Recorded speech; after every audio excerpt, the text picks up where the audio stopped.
Know that you're seeing everything mixed up a little bit this morning, but we're trying to just get that timing for the broadcast that's coming out of Hout Bay. So let's start off firstly with our look at the Business Day. That's the first newspaper we'll look at. Business Day, Zuma suffers blow as leading advocates quit. The story there, former president loses 2 members of his defense team in continuing battle with the NPA. Another story there, parts of Maboneng to go under the hammer. A portion of funky Johannesburg inner city neighborhood Maboneng will go under the hammer on the 15th of April. It's about 9 years after South Africa's hosting of the Soccer World Cup brought it to prominence. So that should be very interesting. Here's another one. Ashton Kutcher and Mark Cuban take Veldschooner to the US.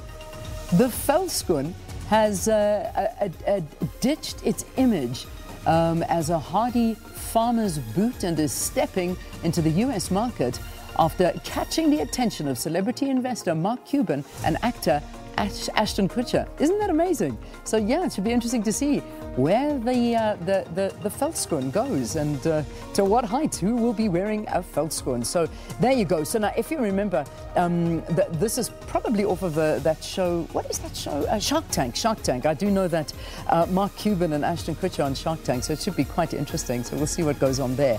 And what else can I show you on the Business Day? Cell C's bond stage a comeback and no word yet on Brimstone deal. And then finally, Eskom plan a shot in the dark. Right, that's the front page of the Business Day. Let's go on to the Citizen now. Eskom, you can't sue us. The power utility has brushed off a planned class action for damages caused during load shedding. A legal case an expert says won't succeed. Wow, okay, remember that class action that many businesses are wanting to put against Eskom for the amount of money they've lost during this time. Then there's a picture there of the Democratic Alliance Gauteng Premier candidate Solium Samanga and other members of the party burning e-toll statements outside the South African National Roads Agency offices in Pretoria with a headline that says, "Bye-bye e-tolls." Okay, elections are around the corner, remember. Also, business, more firms now cover illness.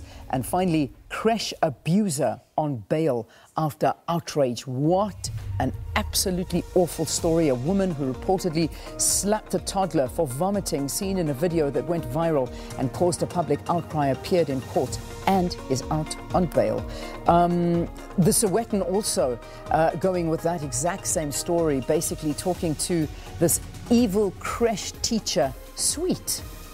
Yeah, okay, very, very sweet. Shocked parents in mad rush to pull out children as videos expose friendly woman brutally assaulting toddlers at illegal kindergarten. Very, very sad. Oh, I couldn't even watch those videos. I tried and I stopped. It was just really awful. Downs Star has a point to prove. Principal impregnates 2 pupils. And the big picture there, ANC members during President Cyril Ramaphosa's election campaign in Diepsloot. They're all standing there with T-shirts on, listening to the president. All right. And finally, the Star. Let's take a look at the Star newspaper now. Anger over creche of hell. There's again tackling this awful story, dramatic video captured, vicious assault on children. Parents who quickly rescued their the then 2-year-old boy in 2017 from a horror Carltonville creche after learning of violent assaults on children are relieved the culprits have been arrested. I'm happy this is finally out because there is no way that people didn't know. It couldn't have been my son. I am grateful we acted early. So there is just one father, and the article goes into more details with some stills from that video that was circulating yesterday and the day before, and everybody wanting to jump onto who is this creche. And funnily enough, these videos were from a year ago, and so there's a lot of questions that still need to be answered on all of this. The school was still operating illegally. The person who took the video was blackmailing the school, and then the headmistress was still there. It's a mess. This story is a mess, and I feel for the parents. There's another one at the bottom. DeLille takes DA to task over investment. And yeah, that's it. That's all I'm going to give you for now in terms of the front pages of the newspapers.